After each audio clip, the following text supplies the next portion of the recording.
بسم اللہ الرحمن الرحیم۔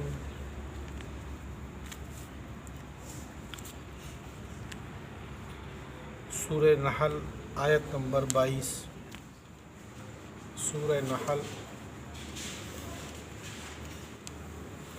گزشتہ کل کے درس میں اللہ جل شانہ نے اپنی صفت خالقیت کی وضاحت کی تھی کہ اللہ وہ ذات ہے کہ جس نے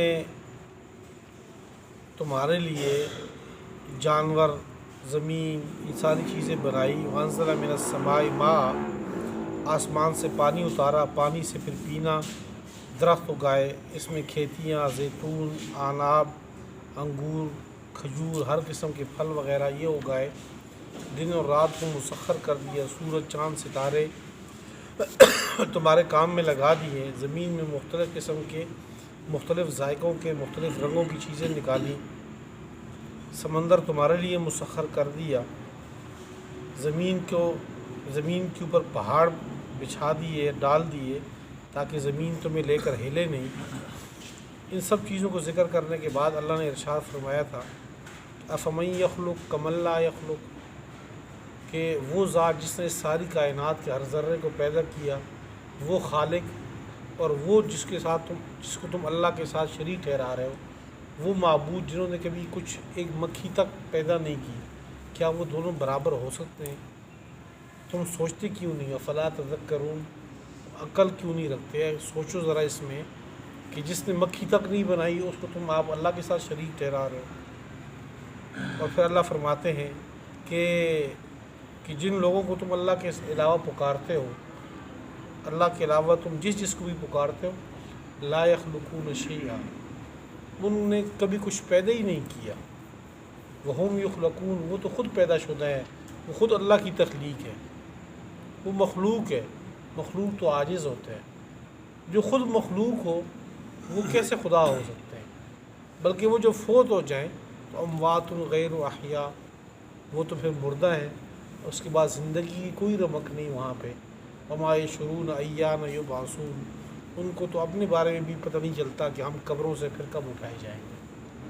آج کی جو آیات ہیں اسی کو دعوی توحید کو اللہ تعالیٰ نے اسی جو پیچھے دلائل ذکر کیے اسی کے اوپر متفرق کیا کہ الہکم الہ واحد، کہ تمہارا جو معبود برحق ہے وہ ایک ہی خدا ہے، اس پورے کائنات میں ایک ہی الہ ہے، اسی کے سامنے سجدہ کرو، اسی سے مشکلات حل کرواؤ، جو کچھ بھی مانگنا ہے، جو کچھ کرنا ہے اسی کے ساتھ کرو۔ اور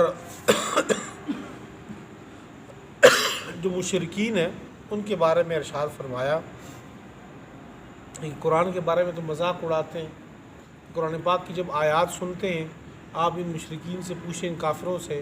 کہ ماذا انزل ربکم، تمہارے رب نے کیا اتارا، یعنی قرآن کی شکل میں تمہارے پاس کیا چیز موجود ہے، تو آگے وہ یہ کہتے ہیں اساطیر الاولین۔ اساطیر الاولین عربی زبان میں یہ کہتے ہیں قصے کہانیوں کی کتاب۔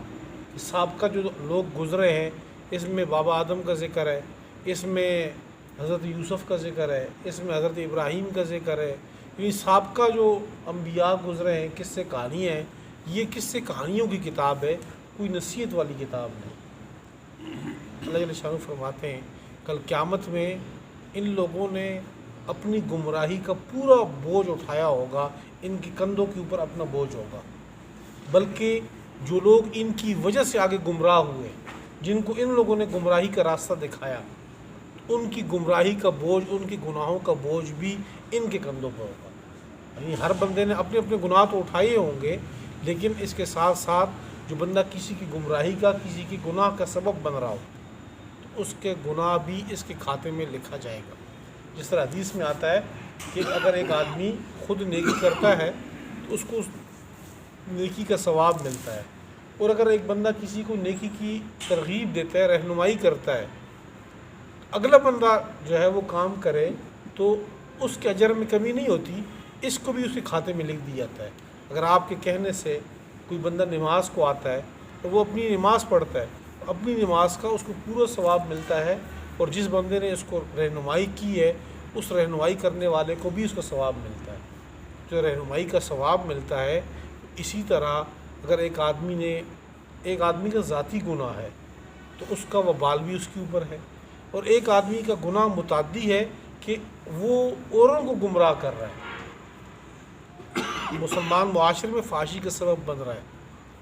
تو ایسے گناہ جو متعدی ہو جائیں وہ زیادہ خطرناک ہوتے ہیں، اس لیے کہ بندہ اگر اپنے گناہ سے توبہ بھی کر لے تو وہ گناہ جو اس کی وجہ سے آگے لوگ کر رہے ہیں وہ بھی اس کے کھاتے میں لکھے جاتے ہیں، اپنا تو ہے ہی کھاتا ہے ان کا، لیکن یہ اس کے کھاتے میں بھی لکھے جاتے ہیں۔ آج کل جو سوشل میڈیا ہے، اگر آپ اس میں کسی غیر محرم کی تصویر آپ چڑھا دیں نیٹ کے اوپر، تو اب آپ اس کو 100 مرتبہ ڈیلیٹ کریں وہ ڈیلیٹ ہوتی نہیں ہے، وہ آگے چلتی رہتی ہے، وہ کسی نے سیو کی ہوگی، کسی نے شیئر کی ہوگی۔ تو یہ ایک ایسا گناہ ہے موجودہ دور میں کہ لایانی قسم کا، فضول قسم کا، کہ بندہ گناہ کہتے ہیں گناہ بے لذت، ایک وہ گناہ جس میں بندہ کرے اس میں بندے کو لذت محسوس ہو اور بندہ اس کو مار کھائے اللہ سے، تو بندے کو سمجھ آتی کہ جی اس نے لذت بھی تو اسی نے اٹھائی ہے۔ بندہ اگر چوری کا مال کھاتا ہے، پیٹ میں جاتا ہے، تو پھر اگر وہ مار کھاتا ہے تو پھر عقل میں بات آتی کہ جی چوری کا مال جو اس کے پیٹ میں تو گیا ہے۔ ایسا گناہ جس میں کوئی لذت نہیں، کوئی فائدہ نہیں، ایسے گناہ اگر بندہ کرے تو اس کی وجہ سے بندہ مار کھائے، اور کسی اور کی گناہ کی وجہ سے بندہ مار کھائے، اس کو گناہ بے لذت ہے، فضول خواہ مخواہ کے جو ہے وہ اپنے آپ کو جو ہے وہ جہنم کی طرف لے کے جا رہا ہے۔ الہکم الہ واحد، معبود برحق تمہارا، الہ واحد، وہ ایک ہی خدا ہے۔ فالذین لا یؤمنون بالآخرہ، بس وہ لوگ لا یؤمنون بالآخرہ جو آخرت پر ایمان نہیں رکھتے، قلوبہم منکرہ، ان کے دل منکر ہیں،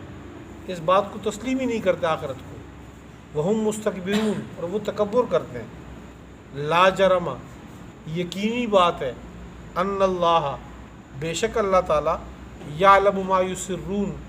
جس کو وہ چھپاتے ہیں اللہ اس کو بھی جانتے ہیں، وما یعلنون، جس کو وہ ظاہر کرتے ہیں اللہ اس کو بھی جانتے ہیں۔ انہ لا یحب المستکبرین، بے شک اللہ تعالیٰ تکبر کرنے والوں سے محبت نہیں کرتے۔ وَإِذَا قِيلَ لَهُم مَاذَا أَنزَلَ رَبُّكُمْ، جب ان سے پوچھا جاتا ہے، کہا جاتا ہے ماذا انزل ربکم، تمہارے رب نے کیا اتارا، قرآن پاک کی شکل میں کیا اتارا، قالوا اساطیر الاولین، تو وہ یہ کہتے ہیں اساطیر الاولین، سابقہ لوگوں کی قصے کہانی ہیں، لیحملوا اوزارہم، تاکہ یہ لوگ اپنا بوجھ اٹھا لیں، کاملتاً، پورا، اپنے گناہوں کا پورا بوجھ اٹھا لیں، کیا یوم القیامہ، قیامت کے دن، قیامت کے دن یہ اپنے گناہوں کا پورا بوجھ اٹھائیں گے، ومن اوزار الذین، اور ان لوگوں کا بوجھ بھی اٹھائیں گے، یضلونہم بغیر علم، جن کو انہوں نے گمراہ کیا تھا، بغیر علم، ناحق، بغیر کسی علم کے، جن کی گمراہی کا سبب بنے، ان کے گناہ کا بوجھ بھی یہ لوگ اٹھائیں گے۔ الا ساء ما یزرون، خبردار بہت برا ہے، ما یزرون، جو یہ بوجھ اٹھا رہے ہیں۔ قد مکر الذین من قبلہم فأتی اللہ بنیانہم من القواعد فخر علیہم السقف من فوقہم وآتاہم العذاب من حیث لا یشعرون۔ یہ آیت مشرکین مکہ کے لیے ڈراوے کے طور پر اللہ تعالیٰ نے کہی ہے کہ مشرکین مکہ اس وقت جو ہے قرآن پاک کا مذاق اڑاتے ہیں، آپ صلی اللہ علیہ وسلم کی بات کا مذاق اڑاتے ہیں، آپ صلی اللہ علیہ وسلم کو جادوگر کہتے ہیں کبھی، اور کبھی یہ کہتے ہیں کہ یہ مجنون ہے، کبھی پاگل کہتے ہیں، قرآن پاک کو اساطیر الاولین کہتے ہیں، کہ سابقہ لوگوں کی قصے کہانی ہے، اس میں کوئی نصیحت کی چیزیں نہیں ہیں۔ اس سے پہلے لوگوں نے بھی ایسے ہی کام کیے تھے اپنے انبیاء کے ساتھ، ایسے ہی مکر و فریب کرتے رہے وہ، تو پھر وہاں پر کیا ہوا، وہاں پر ایسے ہوا کہ اللہ کا عذاب اچانک ان کے اوپر آ گیا، ان کی چھتیں ان کے اوپر گھر پڑی، اللہ کا عذاب اچانک آ گیا، اللہ نے ان کو پکڑ لیا، گرفت آ گئی۔ تو ان لوگوں کو بھی بے خوف نہیں ہونا چاہیے، ایسے نہ ہو کہ یہ اس پیغمبر کا مذاق اڑا رہے ہیں، قرآن پاک کا مذاق اڑا رہے ہیں، ایسے نہ ہو کہ اللہ کا عذاب اچانک ان کو بھی پکڑ لے۔ قد مکر الذین من قبلہم، تحقیق تدبیریں کرتے رہے وہ لوگ، من قبلہم، جو ان سے پہلے گزرے، فأتی اللہ بنیانہم، اللہ آ گیا، یعنی اللہ کا عذاب آ گیا، بنیانہم من القواعد، ان کی عمارتوں کی بنیادوں سے، اللہ کا وہ حکم، اللہ کا وہ عذاب ان کی عمارتوں کی بنیادوں، ان جڑوں میں آ گیا۔ فخر علیہم السقف، پھر گر پڑی ان کے اوپر چھتیں، من فوقہم اوپر سے، وآتاہم العذاب، اور عذاب آیا ان کے پاس، من حیث وہاں سے، لا یشعرون جہاں سے ان کو شعور بھی نہیں تھا، سمجھ ہی نہیں تھی، اللہ کا عذاب وہاں سے آ گیا۔ ثم یوم القیامت یخزیہم، یہ تو دنیاوی عذاب ہے، آخرت کا عذاب یہ ہوگا کہ ثم یوم القیامت یخزیہم، اللہ قیامت کے دن ان کو ذلیل کرے گا، رسوا کرے گا۔ ویقول، اور ان مشرکوں کو اللہ کہیں گے، این شرکائی، کہاں ہیں وہ میرے شریک، الذین کنتم تشاقون فیہم، جس کے بارے میں تم لڑائی جھگڑا کرتے تھے، یعنی میرے علاوہ جن کو تم پوچھتے تھے، کدھر ہیں وہ لوگ؟ بلکہ آپ لوگوں نے سورہ انعام میں، سورہ مائدہ میں پڑھ لیا، انعام سے پہلے جو صورت ہے 6 سپارے میں، 7ویں سپارے کے اندر رکوع آتا ہے، اس میں 6 سپارے میں سورہ مائدہ آتی ہے اور 7ویں سپارے میں وہ ختم ہوتی ہے۔ تو اس صورت میں جہاں 7ویں سپارے میں اس کا آخری رکوع ہے، اس آخری رکوع میں اللہ جل شانہ نے حضرت عیسیٰ علیہ السلام کا وہ ذکر کیا ہے کہ کل قیامت میں اللہ تعالیٰ حضرت عیسیٰ علیہ السلام کو سامنے لائیں گے لوگوں کے، اور ان سے یہ پوچھیں گے سختی سے کہ انت قلت للناس اتخذونی وأمی الہین من دون اللہ، کیا تو نے لوگوں کو یہ کہا تھا کہ مجھے اور میرے ماں کو معبود بنا لیے جائے، خدا کے ساتھ شریک کر لی جائے، تجھے اللہ کا بیٹا کہا جائے، تو نے یہ بات کی تھی؟ تو حضرت عیسیٰ علیہ السلام اس وقت گھبرائیں گے اور وہ یہ کہیں گے کہ اللہ میں نے تو نہیں کہا، ان کنت قلت فقد علمت، اللہ اگر میں نے کوئی ایسی بات کی ہوتی تو آپ کو تو علم میں تھا، جب تک میں ان میں موجود تھا تب تک تو میں نے ان کو سنبھالے رکھا، جس طرح ان نبی کا کام ہوتا ہے، اور جب آپ نے مجھے اٹھا لی یہاں سے، اس کے بعد میرے پیچھے ان لوگوں نے کون سی کہانی گھڑی ہیں، مجھے اس کے بارے میں کوئی علم نہیں۔ اس وقت تو اللہ تعالیٰ نبیوں کو بھی مخاطب کر کے کہیں گے کہ آپ لوگوں کو جو نا میرے ساتھ شریک بنایا گیا، آپ لوگوں کو سجدے کیے گئے تھے، آپ لوگوں کو حاجت روا مشکل کشا بنایا گیا تھا۔ تو پھر یہ تو انبیاء کا وہ ہے کہ اللہ تعالیٰ نبیوں سے پوچھیں گے، تو پھر عام لوگ تو عام لوگ ہیں اس سے۔ ثم یوم القیامہ، پھر قیامت کے دن، یخزیہم، اللہ ان کافروں کو ذلیل کریں گے، ویقول، اور کہیں گے، این شرکائی، کہاں ہیں میرے شریک، الذین کنتم تشاقون فیہم، جس میں تم جھگڑتے تھے۔ قال الذین اوتوا العلم، کہیں گے اس وقت، اس حالت کو دیکھ کر اہل علم کہیں گے، ان الخزی اليوم والسوء علی الکافرین، کہ آج کے دن پوری ذلت، پورا عذاب علی الکافرین، کافروں کے اوپر ہے۔ الذین تتوفاہم الملائکۃ ظالمی انفسہم، وہ لوگ، یہ کافر وہ لوگ ہیں کہ جب ملائکہ ان کو فوت کریں گے، ظالمی انفسہم، اس حال میں کہ ان لوگوں نے اپنے آپ پر ظلم کیا ہوگا۔ فرشتے جس وقت روح قبض کرنے آئیں گے تو یہ ظالم لوگ جو ان نے اپنے آپ پر ظلم کیا ہوگا، فَأَلْقَوْا السَّلَمَ مَا كُنَّا نَعْمَلُ مِنْ سُوءٍ، اور اسی وقت سے جب عذاب دیکھیں گے، فَأَلْقَوْا السَّلَمَ، اس وقت صلح ڈالیں گے کہ جی ہم صلح کرتے ہیں، ہم اللہ سے اس وقت صلح کرنا چاہتے ہیں۔ مَا كُنَّا نَعْمَلُ مِنْ سُوءٍ، ہم تو کوئی برا کام نہیں کرتے تھے، یا ہم کوئی برا کام نہیں کریں گے، ہم سے ایک دفعہ صلح کر لی جائے تو ہم کوئی برا کام نہیں کریں گے۔ بلا، کیوں نہیں، ان اللہ علیم بما کنتم تعملون، بے شک اللہ تعالیٰ خوب جانتے ہیں جو تم عمل کرتے تھے۔ فادخلوا ابواب جہنم خالدین فیہا، بس داخل ہو جو تم جہنم کے دروازوں میں، خالدین فیہا، ہمیشہ رہو گے اس کے اندر، فلبئس مثوی المتکبرین، بس بہت برا ٹھکانہ تکبر کرنے والوں کا۔ یہاں پر ذکر ہے کہ فَأَلْقَوْا السَّلَمَ مَا كُنَّا نَعْمَلُ مِنْ سُوءٍ، جس وقت اللہ کا عذاب فرشتے لے کر سامنے موت کے وقت دیکھیں گے، اس وقت یہ صلح کر لیں گے کہ اللہ ہم آپ سے صلح کرتے ہیں، ہم آئندہ کوئی گناہ نہیں کریں گے، کوئی نہیں، جیسے آپ کہو گے ایسے ہی چلیں گے۔ ایک بزرگ کا واقعہ آتا ہے کہ کتابوں میں لکھا ہے، تفصیل سے میں مختصر ذکر کر دیتا ہوں، کہ ایک دن لوگوں نے بازار میں دیکھا کہ وہ لوگوں کو بھی مخاطب کر رہا ہے اور آسمان کی طرف بھی نگاہ کر رہا ہے۔ اگلے دن لوگوں نے اس کو دیکھا کہ وہ قبرستان میں ایسے ہی لوگوں کے ساتھ آسمان کی طرف نگاہ اٹھا رہا ہے اور لوگ قبروں کو دیکھ رہے ہیں۔ کسی نے پوچھا کہ بھئی یہاں کیا معاملہ ہے، کل بازار میں نظر آئے، آج قبرستان میں نظر آئے۔ تو اس نے کہا کہ کل بازار میں تھا کہ وہاں اللہ صلح کرنے کو تیار ہے، اور مخلوق خدا کوئی انسان اللہ کی طرف صلح کرنے کا پیغام نہیں دے رہا، کوئی صلح نہیں کرنا چاہتا اللہ سے۔ اور قبرستان میں یہاں پہ حیران ہوں کہ یہاں پر سارے ہی لوگ صلح کرنے کے لیے تیار ہیں، بیٹھے ہوئے ہیں، کہ اللہ صلح کرنے کو تیار نہیں ہے۔ کہ بندہ فوت ہو جائے تو جمعرات کو یا سوموار کو اس کی روحیں آتی ہیں کہ نہیں آتی ہیں۔ اس حوالے سے اس بات ذہن میں رہے کہ پورے قرآن پورا ذخیرہ حدیث، اس میں کوئی ایسی حدیث، کوئی ایسے آیت نہیں ملتی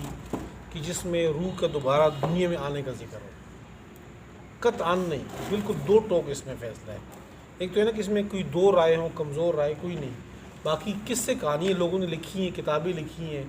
واقعات لکھے ہیں، لیکن وہ واقعات بھئی اس نے لکھ دیا، اس نے لکھ دیا، اس نے لکھ دیا، ایسی بس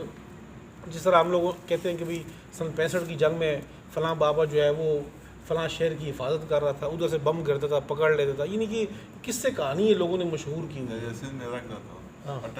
اٹک پل پہ بابے کھڑا ہو گئے، فلاں جگہ پہ یہ کھڑا ہو گئے۔ تو یہ اس قسم کے واقعات لوگوں کی کتابوں میں ملتے ہیں،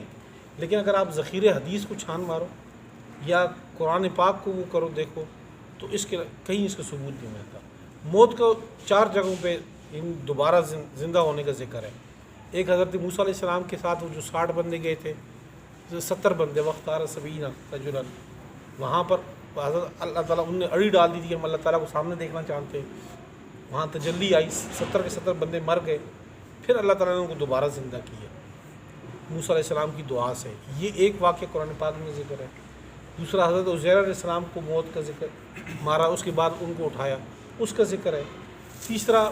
پہلے سے بارے میں ذکر ہے، وَإِذْ قَتَلْتُمْ نَفْسًا فَادَّارَأْتُمْ فِيهَا وَاللَّهُ مُخْرِجٌ مَا كُنتُمْ تَكْتُمُونَ، کہ بنی اسرائیل کا ایک قتل ہوا تھا، قاتل کا پتہ نہیں چل رہا تھا، تو وہاں پر بطور معجزہ کے کہا گیا کہ یہ گوشت کا ٹکڑا ہے، اسی جسم کا بعض حصہ اس کے اوپر مارو، یہ اٹھے گا اپنے قاتل کا نام بتائے گا۔ تو وہ اٹھا، نام بتایا، پھر مر گیا۔ یہ اور چوتھا واقعہ آتا ہے حضرت ابراہیم علیہ السلام کے وہ پرندوں کا، 4 پرندوں کا، کہ انہوں نے ان کو ذبح کیا، پھر جب بلایا تو پھر دوڑتے ہوئے آ گئے، وہ بھی معجزہ ہے۔ اس کے علاوہ پورے اس میں کہیں بھی کوئی واقعہ نہیں ملتا کہ روح دوبارہ آ جائے۔ حدیث میں آتا ہے اللہ کے ایک صحابی رسول شہید ہوئے، تو اس وقت جو ہے آپ صلی اللہ علیہ وسلم کی زبان اقدس پہ پھر امت کو پیغام ملا کہ جب اس کو اللہ کہتے ہیں، آپ صلی اللہ علیہ وسلم فرماتے ہیں کہ جب وہ اللہ کے دربار میں گئے تو اللہ براہ راست، یعنی جب فوت ہونے کے بعد اللہ کے ساتھ براہ راست ملاقات یہ ناممکنات میں سے کوئی نہ کوئی ایسے اعمال اچھے ہوں گے تو وہاں اللہ سے ملاقات ہوتی ہے۔ اللہ نے اس کو سامنے بلایا اور کہا کہ مانگو، کیا مانگتے ہو، جو تم مانگو گے میں دینے کو تیار ہوں، یعنی تمہارا اتنے اعمال ہیں۔ صحابی رسول تھے، انہوں نے کہا جی اب جو میں اپنی شہادت کی انعام اور اکرام اتنا میں نے دیکھا ہے، اعزاز دیکھا ہے، اب مجھے ایک دفعہ دوبارہ دنیا میں بھیج دیں تاکہ میں پھر جو ہے وہ اپنی جان لوٹا کے شہید ہو کے آپ کے پاس آ جاؤں۔ تو اللہ تعالیٰ نے فرمایا کہ یہ بات تو میں نے اپنے ذمے میں پہلے سے لکھ دی، جو ایک بار آ گیا واپس نہیں جائے گا، اس کے علاوہ اور کوئی بات مانگتے ہو تو وہ مانگو۔ تو انہوں نے کہا پھر آپ میری حالت کی اطلاع آپ اپنے پیارے پیغمبر کو دے دیں کہ میں اللہ تعالیٰ نے میرا اتنا اعزاز اور اکرام کیا ہے۔ تو پھر آپ صلی اللہ علیہ وسلم کو اس چیز کی اطلاع دی گئی کہ اگر واپسی ہوتی کسی کی تو شہید آرزو کر رہا ہے کہ جی مجھے واپس بھیجا جائے، ثم احیا ثم اقتل ثم احیا ثم اقتل، پھر آپ کے راستے میں شہید ہو جاؤ۔ انہوں نے کہا نہیں، ایک دفعہ جو آ گیا بس ختم ہو گیا، واپس کوئی نہیں جائے گا۔ جو نیک لوگ ہیں اعلیٰ علیین میں جسے ان کی روح جاتی ہے، آگے پڑھیں گے ہم، تو وہاں پر اس کی روحیں، ہماری روح سیدھی ادھر چلی جاتی ہے علیین کے اندر۔ اور جو کافر ہے موت کے ساتھ ہی عذاب کا سلسلہ شروع ہو گیا، جیسے کہ قرآن پاک میں آگے پڑھیں گے النار یعرضون علیہا غدوا وعشیا، کہ جو فرعون، آل فرعون جو اللہ تعالیٰ نے غرق کیے، اس کے بارے میں اللہ تعالیٰ نے کہا کہ ان کے اوپر صبح و شام آگ پیش کی جاتی ہے۔ النار یعرضون علیہا غدوا وعشیا ویوم القیامت یردون الی اشد العذاب، ایسے سورہ 24ویں سپارے میں، کہ قیامت کے دن وہاں سے اٹھا کر ان کو سخت عذاب میں لیں۔ تو جو نیک لوگ ہیں ان کی روح علیین میں، جو برے ہیں ان کی سجین میں، دو ٹوک فیصلے ہیں۔ اس کے بعد پھر یہ کہنا کہ جی وہ یہاں پہ آتے ہیں، ادھر ہوتے ہیں، ادھر ہوتے ہیں، ایسے ہو سکتا ہے کوئی اور چیزیں ہوں، جنات ہوں، اور چیزیں ہوں، لیکن آپ یہ کہنا کہ ان کی روحیں واپس آئیں گی، یہ قطعاً نہیں ہو سکتا۔ روٹی کے لیے آتے ہیں، روٹی جو دے دو چلے جاتے ہیں۔ ہاں، روٹی کے ایسے لیے ہیں کہ وہ ذکر کرتے ہیں تو پھر وہ کہتے ہیں باتیں کرتے ہیں، کہ وہ کہتے ہیں کہ ہم روح سے ہمارے کہتا ہے کوئی میرے والد صاحب کی روح آئی تھی، میں اس سے بات کر رہا تھا۔ یہ مطلب وہ ہمارے ایک دوست ہے، وہ بھی ذکر کرتے تھے اس میں، کچھ بھی پڑھنے کے نہیں بعد ایسے۔ وہ کہتے ہیں کہ وجد میں آتے ہیں تو والد سے باتیں کرتے ہیں، ان کی روح آ جاتی ہے ان کے پاس۔ ویسی ساری یہ کس سے کہانی ہے، گپ شپ ہے، یعنی کہ میں جو چیز آپ کے سامنے کوئی چیز چھپانے والی نہیں ہوتی، ہم علم کے اس انتہا کو پڑھا ہے ہم نے کہ بھئی جو ہے نا اس کے بعد کوئی نہیں، ہم کہیں گے یار کوئی کتاب ہم سے رہ گئی ہے، کوئی جگہ ہم سے رہ گئی ہے، جو کچھ ہے ہم نے پڑھا اس میں تو کچھ چیز ایسی نہیں ملتی۔ باقی لوگوں کے اوپر اپنے ہو سکتا ہے کہ اپنے ذہنی اس کا تخیل ایسا ہو کہ اس کو یہ چیزیں نظر آنی شروع ہو گئی ہوں، تو اس کا اپنا ذہن کا کوئی مسئلہ ہوگا، باقی ایسی کچھ چیز نہیں ہے۔ یہ تو کیونکہ قرآن پاک جو ہے وہ بہت مستند اور مضبوط ہے، اس کے مقابلے میں کس سے کہانیوں کی تو کوئی وہی نہیں ہے نا۔ 24ویں سپارے کا جو رکوع شروع ہوتا ہے دوسرا، اللہ یتوفی الانفس حین موتها واللتی لم تمت فی منامها فیمسک التی قضا علیہا الموت ویرسل الاخری الی اجل مسمى۔ اس آیت کا ترجمہ آپ دیکھ لیں، خود ہی دیکھ لیں کہ 24ویں سپارے کا جو دوسرا رکوع شروع ہوتا ہے، اللہ یتوفی الانفس حین موتها، کہ جب رات کو لوگ سوتے ہیں تو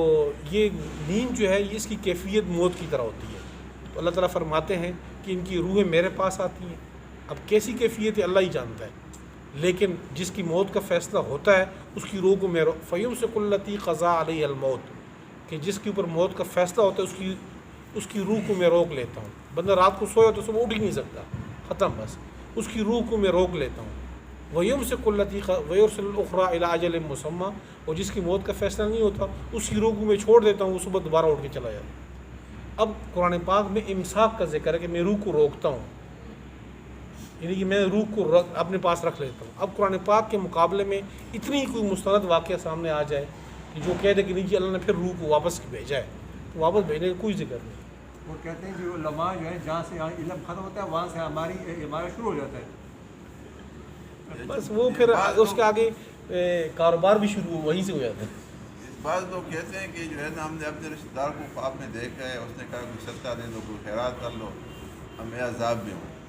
وہ جب دے دیتے ہیں تو کہتے ہیں اسے عذاب دے دیتے، پھر دوسرے دیکھتے ہیں کہ وہ عذاب ہاں، دے دیا۔ یہ چیزیں ہیں کہ اس دنیا کا اس دنیا سے تعلق ہے کیسا یہ اللہ ہی جانتا ہے۔ اب جیسے کہ آئی صاحب کہہ رہے ہیں کہ خواب میں اگر مردہ آتا ہے تو اس کی مختلف شکلیں ہوتی ہیں، بعض اوقات اللہ تعالیٰ جو ہے نا وہ کسی کو نصیب کر دیتے، زیارت ہو جاتی ہے، لیکن اس کی کیفیت وہ جو ہے جیسے کہہ رہے ہیں کہ میں عذاب میں مبتلا ہوں، ممکن ہے کہ ایسے ہی ہو، اور بعض اوقات جو ہے وہ اللہ تعالیٰ اس کو نعمتوں میں دکھاتے ہیں اس کی کیفیت، تو ہو سکتا ہے وہ اللہ تعالیٰ یعنی نعمتوں کے اندر ہو اس چیز کو، وہ آخرت میں خواب میں اس کا روح سے تعلق ہوتا ہے، وہ الگ چیز ہے، لیکن حقیقی دنیا میں واپس آ جائے یہ بس صرف واقعات ہیں جو ملتے ہیں، لیکن قرآن و حدیث میں نہیں ہے۔ رشید صاحب آئے تھے، ان کی ابھی جو ہے سسٹر فوٹو ہوئی تھی، وہ جہاں میں صاحب باتیں کرتے ہیں، پچھلے ہفتے آئے تھے، تو وہ کہتے ہیں کہ وہ ان کو کینسر تھا، تو وہ کہتا ہے فوت ہونے سے کچھ دن پہلے کہتا ہے کئی راتوں سے دیکھی کہ میرے ابو اور میری اس سے بھائی پہلے فوت ہوا تھا، کہ وہ اس رات کو میرے پاس آتے ہیں اور مجھے کہتے ہیں کہ آپ کو ہمیں ساتھ لے جانا ہے، ابھی میں مرنے والی ہوں، بس میری کچھ دن ہے۔ وہ کہتا ہے باقی کچھ دن بعد مر گئی۔ یہ ٹھیک ہے، ہمارے استاذ ہیں یہاں 40 سال تک انہوں نے قرآن پاک پڑھایا ہے، حدیث کی خدمت کی ہے، عبدالسلام صاحب جس دن فوت ہو رہے تھے تو اس دن کو شام رمضان میں 23 رمضان کو وہ فوت ہوئے ہیں، تو 23 رمضان کو ہی دن کو رمضان میں وہ کہتے ہیں کہ میں نے خواب میں اپنے دوست کے بارے میں جن نے ساتھ اکٹھا پڑھا تھا پہلے فوت ہو گئے تھے، تو ان کے بارے میں کہا کہ میں نے ان کو خواب میں دیکھا کہ مجھے کہتے ہیں آؤ چلتے ہیں، تو میں نے نہیں پوچھ سکا کہ آپ نے خواب آج دیکھا یا کئی دن پہلے دیکھا،